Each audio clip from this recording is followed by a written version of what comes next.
closer to God. I used to wonder why I couldn't feel God no matter how hard I tried.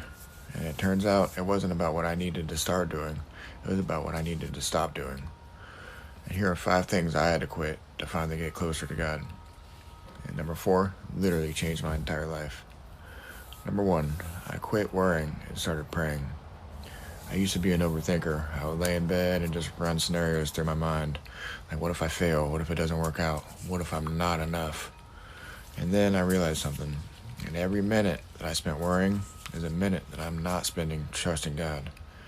In Philippians chapter 4, verse 6 says, "Be careful for nothing, but in everything by prayer and supplication with thanksgiving, let your requests be made known to God." I literally started replacing every worrying thought with one simple one-sentence prayer. God, I trust you with this.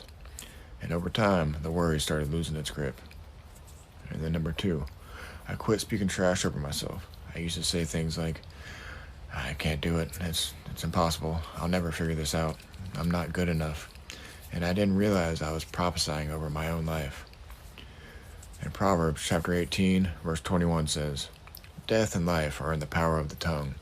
Every time I said something negative about myself, I was agreeing with the enemy. So I started catching myself. Every time a negative thought came, I replaced it with what God says about me. It says, I have the mind of Christ. I am fearfully and wonderfully made. Words carry weight. Choose them carefully. And then number 3, I quit letting fear make my decisions. I was scared of everything. Scared to fail, scared to be seen, scared to step into what God was calling me to do. And I realized I had let fear become my God. Whatever controls your decisions controls your life. In 2 Timothy chapter 1, verse 7 says, "For God has not given us the spirit of fear, but of power and of love and of a sound mind." Fear is not from God, it's from the enemy. And the next time fear shows up, get excited, because that means you're about to do something the enemy does not want you to do.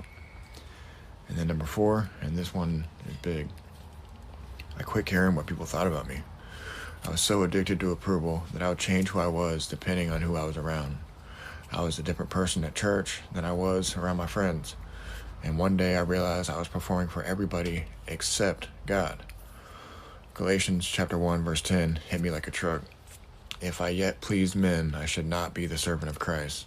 And that verse freed me. Because when God's opinion is the only one that matters, you stop shape-shifting. You just become you, and the right people will stay. And then number 5, I quit hanging around people who weren't helping me grow. This was the hardest one, because some of those